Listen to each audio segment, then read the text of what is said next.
Hello and welcome to Homemakers Radio. I hope that you can get a few things done while you're listening.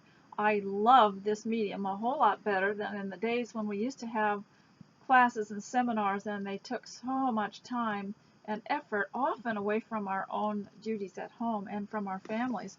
This is ideal. And I'm broadcasting from the manse and I am in captivity. So, how are all you captives doing? Well, I hope, and I hope you've taken up my challenge to come out of that captivity better in so many ways, stronger, more knowledgeable, especially in the scriptures, and more skilled in some things, more creative, and perhaps a little bit stronger in your resolve, and better be able to think more clearly, and in so many ways excelling your own record. And one of the things I was thinking of today while I was getting ready for this, I'm sitting in this little room, the tiny, tiny little room that you haven't seen very much of, and I was thinking about how small it is, and yet I've managed to get a single-size bed in it, but I don't think I'll ever get it out. It's really wedged in tight. But the boys love to sleep in here. And I was thinking about sleep.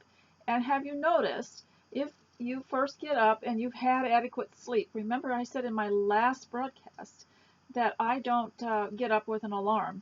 I wait until my body wakes me up, and then I get up. And the first thing that you might notice, if you've had really adequate sleep, if you feel good when you get up, is you look in the mirror and your skin is a little more plump. It's a little fuller. Your face is more full and relaxed and not so many lines. And so if you will notice this, then you start to think about the things and observe the things that make you look healthier or younger. And one of the things is adequate sleep and rest, because if you have stress in your life, your face tends to look pinched. It tends to look maybe even more, I would say, weather beaten and worn. And so, speaking of the weather, we're having terrible weather today. And you know how they said in Sensibility to Margaret in the movie, there was no Margaret in the book, but in the movie, her mother said, if you can't say anything nice, please reserve your comments to the weather. So I'm just going to say the weather is really harsh on my skin. So I try to avoid being in it improperly covered, and I try to avoid being in it if it's really bad. And that is also helpful, because I remember growing up in the wilderness, if the weather was really fierce and the wind was really blowing, we could get skin damage, we could get windburn. And as you get older, you need to protect yourself. So get lots of rest, stay out of harsh weather, and that will help improve your complexion. And I am not an expert at it though, but you can study this out and go look at other things. You know, if I were to tell you all the little techniques I used on my face or my hair, it might not work with you, because not everyone is the same. and so it might not work with you. But of course, you know, it all begins with the thinking and with the mind. Because if your mind is at rest, and of course we're always going to have big concerns over our descendants, over our mates, over our parents, and there's always going to be that. That's natural. That's God-given, God provided. But when you're listening to and paying attention to the what do they call it, the legend news media, that can add on that extra little bit of pinching of the face. And so if you can take that out of the equation, at least you are concerned only over your own family, and maybe the worry lines will be more relaxed and less unnatural. So that's just my take on it. You can study it out and do what it takes to for yourself to feel nice and look nice. And I think it's really important, first thing before you begin your homemaking, to get dressed. And I was a lot late today getting dressed. I woke up rather late and was just taking my time. And then I thought someone called and said they were going to come to the door for something, and boy, did I hurry. So, but I feel a little bit more alert when I'm dressed, and also can focus better on the work ahead. And homemaking, they're now finding out, these people that have now experienced staying home, there's a lot more to it than they previously had judged. And there won't be any more rude remarks, will there, about being a full-time homemaker? And so getting dressed, I think, and paying attention to your skincare is very important. And especially as you grow older, if you're not accustomed to taking care of yourself when you're young, then it will be hard to get in the habit when you're older. So some of you young ones that are listening that are saying, oh, I don't want to worry about my appearance, I don't want to, that is laziness, and that is silly too. That often comes from wanting to be so intellectually and spiritually focused that you just put away any thought of having a neat and tidy house or having a neat and tidy appearance, because that's not important things.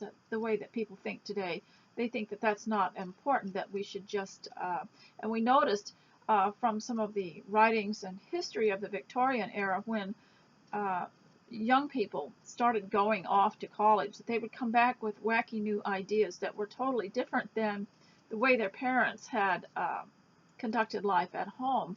And some of them were just, you can find it, a really good example of it in an old movie called McClintock with Maureen O'Hara and John Wayne. And there was a scene in there where their daughter had brought home a young man from college, and he was full of ideas, and he was into music, and had these spiffing new clothes on. And so I think it's really better to be careful with your philosophy, because your philosophy, whatever you believe, will either make you introspective or just always trying to pay attention to things that are intellectual only. And this is one of the reasons we homeschool, and the reason I'm homeschooling you, so that you can get educated in the heart, educate the heart, educate, how to take care of your body. You have to learn to take care of your body, because it's what God gave you to work with, to minister with, to be the keeper of the home with. You have to take care of it, and you don't want to break down. Even I, at my age, I thought that I would be sitting in a rocking chair knitting, and that I would have some time off. Well, didn't work out that way. It's not true. I still have a home to look after. I still have laundry to do. I still have things to provide for other people. I still teach a ladies' Bible class, and we still have church. So we are just as busy. I am just as busy as I ever was. And if there's anything going on outside of our home, that takes me away. And so I am just as behind as I ever was. I'm hoping to do better, though. So I hope during your captivity, you are learning to take care of yourself much better.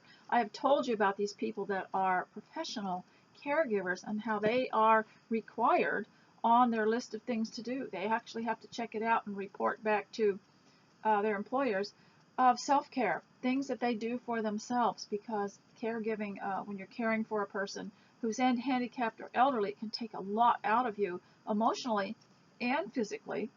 And so they require their employees to take care of themselves, whether it is having a nice meal or taking care of yourself in some way, some luxury. And so now that you are captive, you have time to go into the bathroom and pay a little more attention to the way you're taking care of yourself, and paying attention to your bathing and your uh, facial and your hair and your clothing, and just put a little extra time into it and effort. Make it look like you have made an effort. And this is so important because it also bolsters up your mind. It all feeds into your heart and your mind, what you're doing for yourself. And the Bible says, love your neighbor as yourself. But if you have no regard for yourself and no regard for your self-care, then it makes you maybe even devalue the way you would take care of others. So take care of yourself, and you will also be judged by other people. You know, God looks on the heart, but not other people. Other people don't always do that. They look in your appearance, and that might be the only door open to you to minister to them in some way. And so I hope that you will now go and get yourself ready, and you can always tune back in or listen while you're fixing yourself up. We all wish that we were younger, thinner, and better looking, but I think going and doing your grooming is very helpful. It's at least a step in that direction. Now, so preparation is taking care of your appearance, but then before that, making sure you get enough sleep. That will relax your face. That will take away some of the stress lines. And I'm including in my preparation the exercises that I've told you about, and I've often left you little links for it. And years ago, a physical therapist recommended a book for me, written by a physical therapist, about exercises that helped the core of your body, that helped your abdomen, and most of us have a little extra roll and flesh around our abdomen or our waistline, and she recommended a book to me that had exercise in it, and some of them were on an exercise ball and some of them were on a floor, and I brought it home and I looked at the exercises, and I wasn't even interested. I looked at them and I thought, what is this? But it didn't say how many to do. It just gave an example of one of each. And and so what happened to get me more interested in it, and I got back into it, was I looked online and I got the Fabulous 50s lady, and I started doing some of her beginner exercises.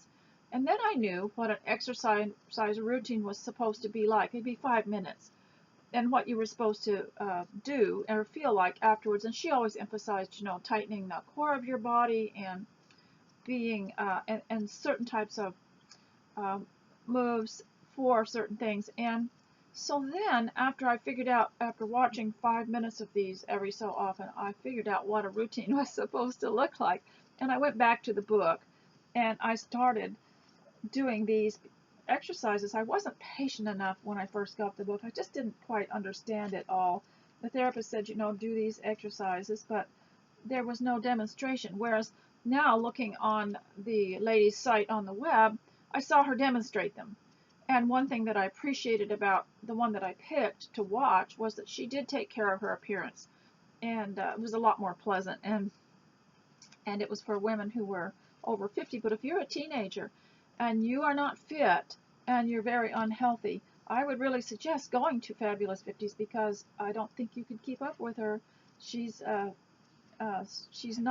doesn't exercise like an elderly person. And so now that I know what an exercise routine is supposed to look like, I can actually follow exercises in a book. And that I've been trying to encourage you to learn to do some things, set aside some things that you can do without the internet. If, for instance, some of the things get yanked out from under us and we're not able to use it anymore. If you would like to download my my videos, you're welcome to do that. And also, if you feel like putting them on discs for yourself, that's fine too, if you want to go back to them. And I haven't done it yet, but I'm trying to get one of my grandchildren to do it for me. I mean, why do we have descendants if they're not useful to us? If they're not going to wait hand and foot on us, why bother? So I want to go on pretty soon to homemaking. And one of the things that I have found that's a detriment to homemaking is starting to look around. I'll have a list, and then I start to look around and I'll look at the weather. Or somebody will send me a text that has a link on it to some recent event or political thing or anything else, and I'll get absorbed in that, and then I'll lose my train of thought, and I'll think, okay, where was I? What am I doing? And these lists, the list that you make for yourself, becomes your constitution. It becomes your rule. It becomes, okay, where did I leave off? Well, I was going to it said get dressed. I did that. So what does it say after that? Well, it says I have to clean up the kitchen, then it says I have to do the laundry, then it says exercise, and then it says drink your protein drink. So you see, I can look around and get very distracted. I also look around a little bit at my house and start thinking, oh, that needs to be moved, or I need to put that away. As you see, I have a tree in the corner here. But I really think that trees ought to be in a house all year. I think they go with, it's just like a bouquet of flowers. What's the difference? So I don't know if I'll even put that one away. I kind of like it there. And this is the woodsy room that I created for the boys or young men that come that are in my family. And so I might just leave a tree there in the corner. I don't know. And that one's a silver tree, and that's why I got out my silver cardigan sweater.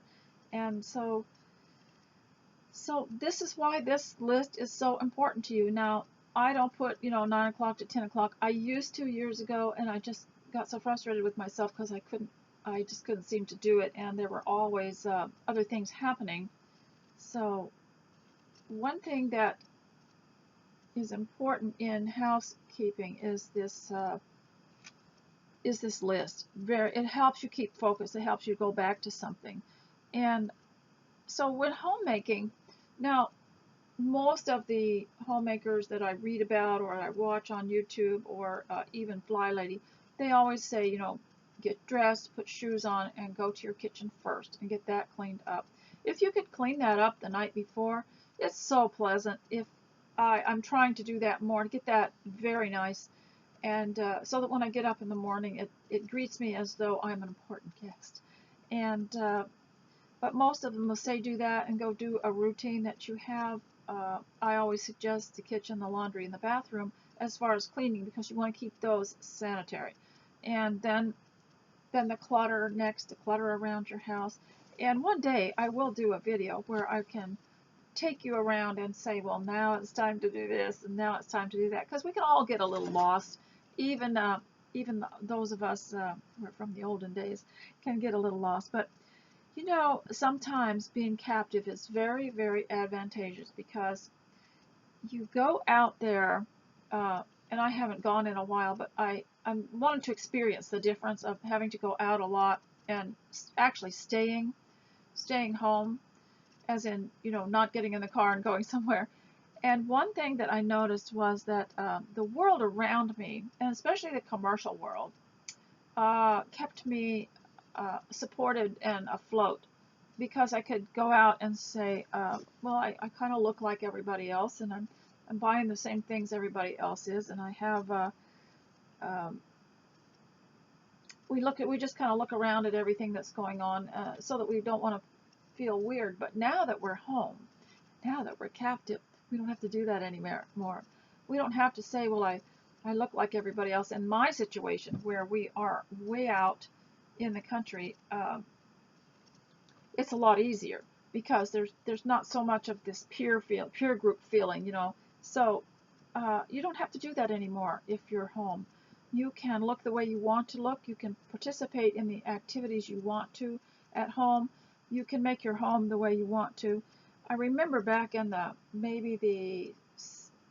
would say 70s or early 80s, there was a renewed interest in home arranging and home decor, and I would go to some of the things that now advertised in the paper, which you could go to. You had to pay a fee and go in and watch, but they were actually selling their brand of furniture, so they had a video for you to watch, and they would say, well, the first thing you need is this and this and this. And so I learned very, very little about how to put your home in a pleasing arrangement with the things that you already had and some of your grandmother's things and the limited amount that you had. And what we could have used more, and what ladies' classes could have done, now thinking, in retrospect, was bring some boxes and things to go invite someone to your home and bring some boxes and things home, show them how to cover them and use them for different items of furniture, show them how to use different things to embellish your home and make it pleasant while you're waiting, to buy your furniture. And there were many ways to they called it interior decorating, but it was expensive, and it required really expensive drapes and really expensive furniture. But one day I went to see a lady who was just married, and her grandmother had given her all of her things, and she had taken the Chanel bedspreads and hung them up as curtains, and she had taken everything that she owned and given it, her grandmother had given it to her, and she had taken it all and spread it all around, and she had a kind of colonial furniture, and it was just lovely. But you know, it wasn't the color matching or anything like that. It was just the style of the times, and it was so pleasant. And so I made up my mind I was just going to use what I had and see what I could do with that. And actually, we in the 50s were the inventors of the shabby chic movement, because we painted everything white. It made everything match, and it covered all the mistakes in the furniture. So I made up my mind that I was going to outwit the system, and that's how come you get these rooms that you see and the backgrounds that you see behind me. I would like to talk about keeping focus and at the same time living your faith. You know, people talk about living your faith a lot, but it's hard for them to explain it to you. But do you realize that if you're a homemaker and you are home, you're actually living your belief. You're living your belief of being able to guide and guard the home and to keep it, and it is your responsibility. You're living that belief as your freedom. And yesterday I had this book about the colonial boys and the beginning of America. It was called Why America is Free. And one of the principles in that book was that with freedom always comes responsibility. So when we're home, yes, we feel we're free. We're free to make our own schedule. We don't have anybody telling us what time to get up in the morning. You know, when you go to work or go to school, the government kind of dictates, especially school or college, it dictates what time you're going to get up, what time you're going to eat, when you're going to sleep, and just what all you're going to do. But now that you're home and you have the freedom, it still comes with responsibility. So you don't want to lose. I always had it in the back of my mind. If I let my home go, I'm going to lose it. And what that means is it will deteriorate, it will lose its value, and it will not serve me anymore. And in some people's cases, I have heard of renters that treated their homes so bad that the owners asked them to leave, asked them to vacate it. So take care of everything. So with freedom comes responsibility. Yes, we're free to do what we want in our own homes, but with it comes responsibility. Study that a little bit. Now, another thing I want to talk about is that one of the reasons that God planned for us to work is because when I say freedom comes with responsibility, well, responsibility involves work, doesn't it? I don't know if you could ever separate responsibility from work. And God created us all to work. You can see it. We don't always see it because in the early days, the stories that are read to us from the Bible, we just kind of don't see it. But enterprise and work are always there, starting from the beginning. And that man is not happy. Mankind is not going to be happy unless he has a work to do. Hopefully a worthwhile work, not something that's just work for no reason. We all want to have worthwhile work, don't we?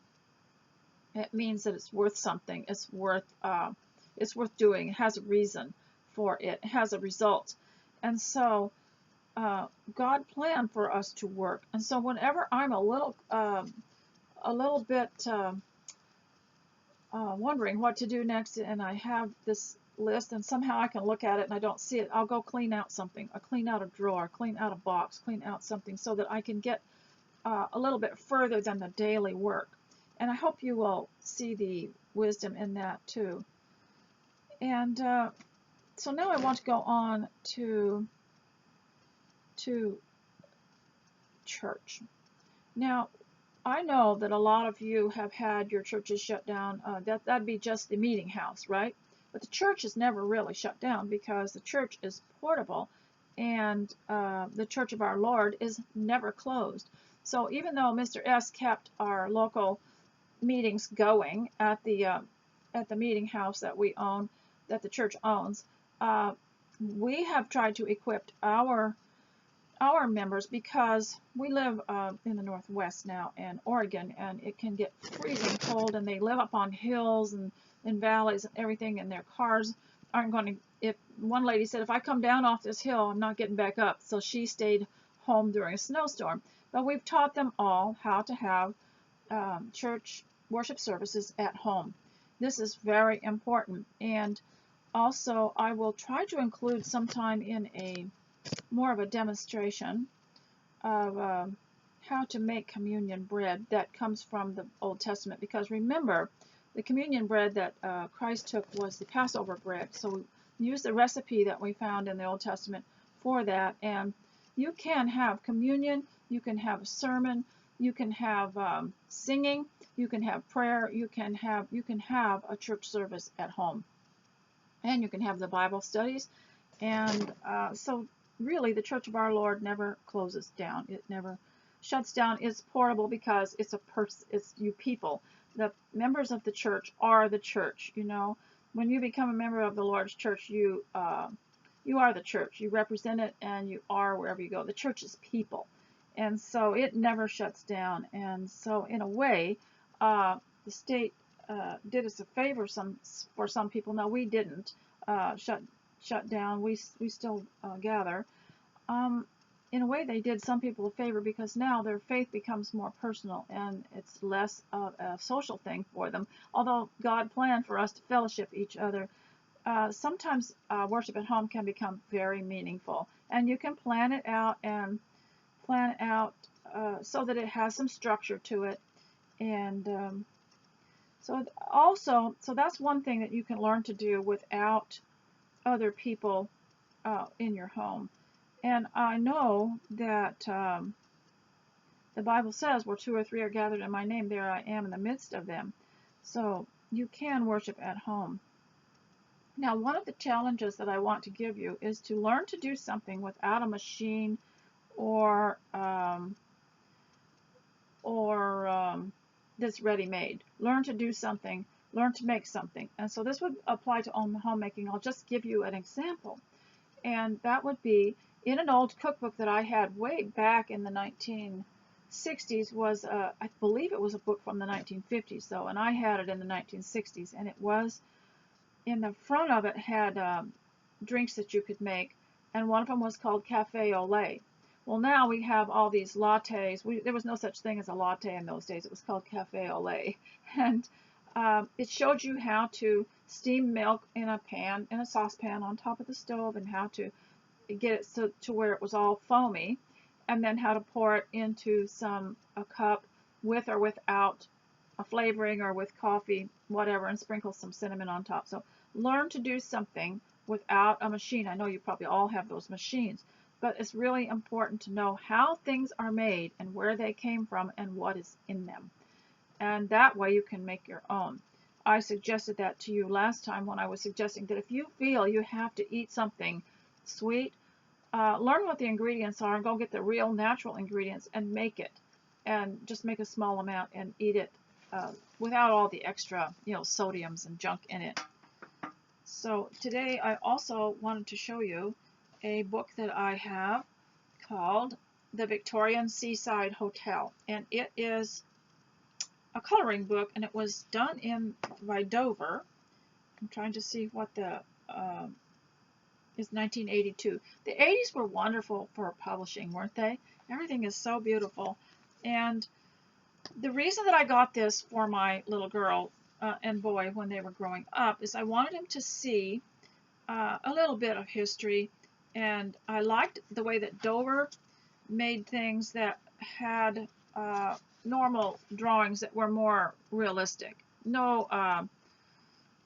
No impressionism here, although I love the impressionistic coloring and everything. I wanted them to see how things were constructed, so that they also got a sense of what a room would look like, or what how the structure of the house. And this is the Victorian house. I believe my daughter probably did all this. She might have been 12, I think. I'm not sure. And then it gave the different styles of architecture, so that they learned at a very young age to identify architectural styles. And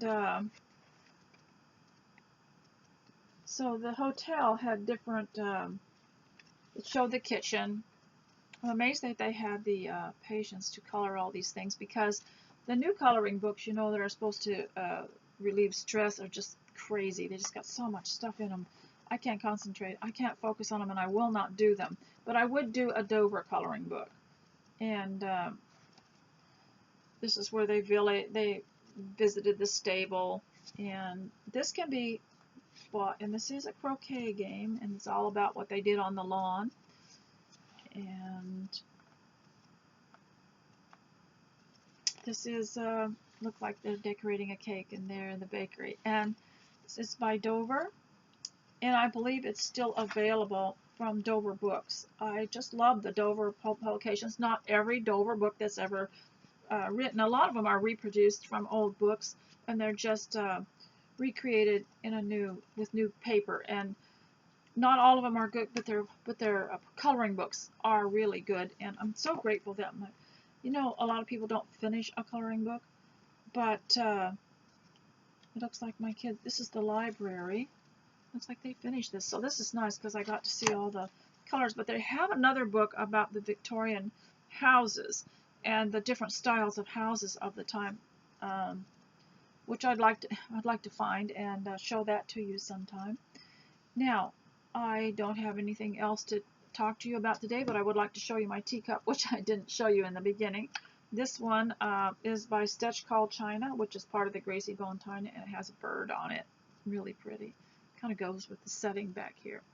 So ladies, I hope that you will click continuous play on the left so that you can get the next video, the previous video, because it was only 30 minutes long, and I would certainly like to stay and talk to you about more, but I hope that you have a happy New Year's Eve in captivity and do something very special for yourself and your family. Set the table nice, have something nice, take pictures, and it'd be nice if people would start printing off more pictures and putting them in old-fashioned albums so that you can look back at it all and see what you did. And I hope you all come out better on the other end, and that you're doing something to improve yourself and to improve life at home. So ladies, until I see you again, God bless you. Thank you for your prayers and all you do for me and the encouragement that you give me. And I hope you just do something really beautiful in your home today. Goodbye.